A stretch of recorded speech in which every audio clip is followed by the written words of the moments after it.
You're a supervisor at McBurgerQueen and you just hired a new cashier. A customer walks up and says, "Hey, can I get a burger, please?" "Okay, sure thing."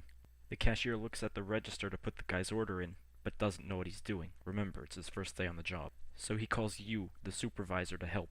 At this point, the guy is crying because you didn't give him his food. So the cashier says, "Hey, can I ask one question?" And now the customer is going to be bawling his eyes out because you didn't give him his food. And he's not going to be the only customer crying. It's a popular restaurant. So you say, "Okay, what's the question?" But the cashier doesn't have one question, he has a million questions. How do you put the money in? How do you give the guy his change? How many pieces of grass are there? How many specks of sand are on Earth? Where is the Holy Grail and how do you find it? The list goes on and on. The cashier says to you, "I did my best." But you know that's not the truth. He didn't even touch the register. For whatever reason, you decide he might be better off in the kitchen. So let's see how he does. "Hey, what's going on in here?" "Oh yeah, good going, Bob."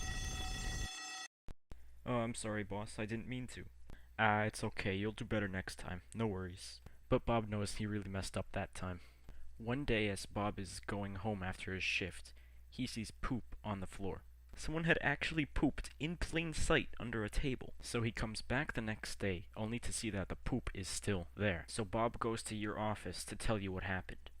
You say, "Okay, I'll look into it." But really, you've already forgotten what happened.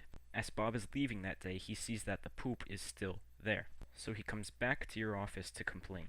So you say, "Okay, I'll discuss this with the janitor." But really, you're just annoyed and you don't want him to ask you about this again.